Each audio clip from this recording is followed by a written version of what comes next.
Assalamualaikum warahmatullahi wabarakatuh. My name is Ina Simahaya. My ID number 032.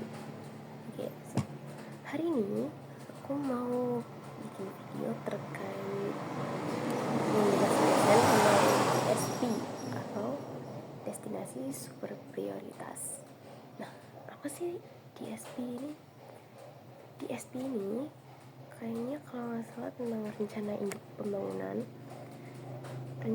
pembangunan kepariwisataan.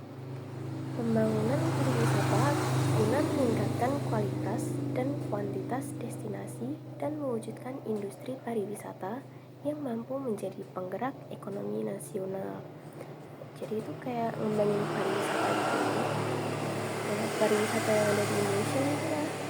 Nah, terus pertanyaan selanjutnya, jelaskan definisi DSP berdasarkan informasi yang ada di website.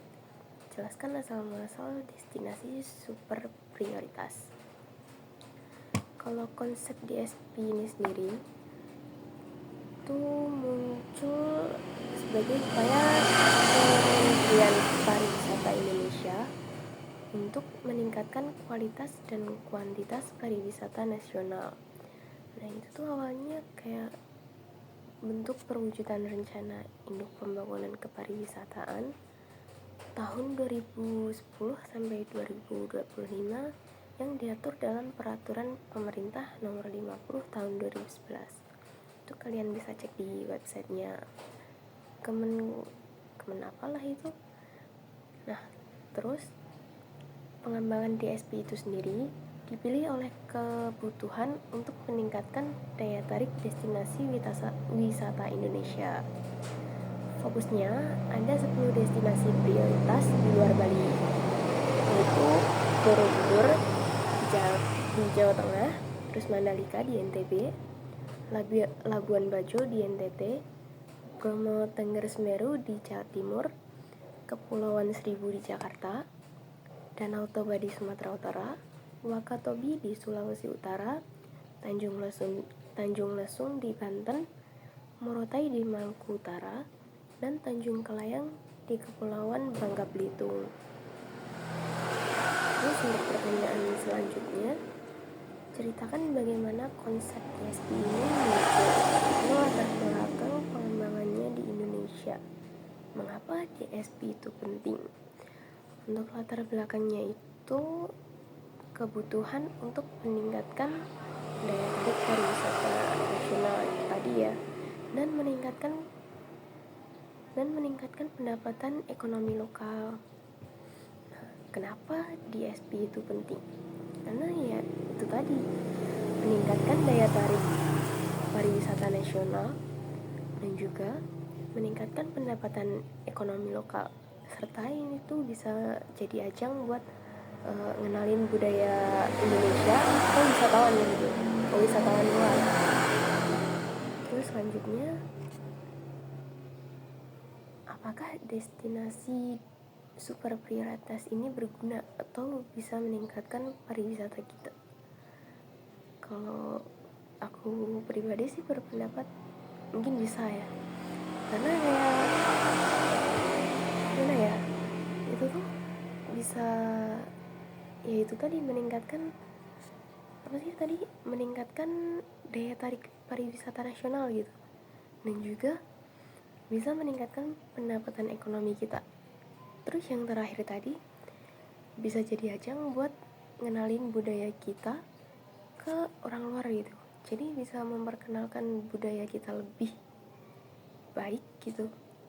Jadi kayak ya jadi gimana ya bilangnya, pokoknya kita tuh bisa ngenalin budaya kita ke mereka gitu. Terus apalagi nih, kalau misal DSP ini beneran dikembangin, kayak bener-bener fasilitasnya bagus, terus infrastrukturnya memadai, ya pokoknya yang begitu itu kan kayak udah pasti bisa ningkatin pendapatan kita ya sih. Kayak otomatis kalau wisatawan tuh nambah, jadi pendapatan ekonomi kita tuh bisa naik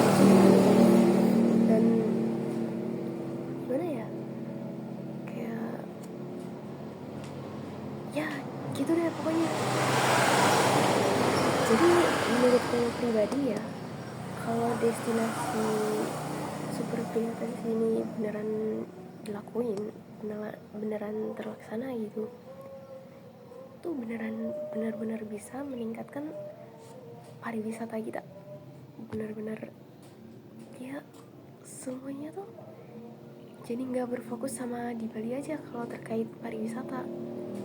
Jadi kayak kita tuh orang luar itu maunya Indonesia itu bukan cuma karena Bali, tapi juga karena destinasi wisata kita yang ada di luar Bali. Kan ya, destinasi wisata kita yang di luar Bali juga bagus-bagus gitu kan, kayak misalnya Prambanan, Borobudur, terus Labuan Bajo juga, itu kan bagus-bagus ya. Jadi ya otomatis bisa lah buat narik wisatawan luar ke Indonesia gitu, ningkatin ekonomi kita.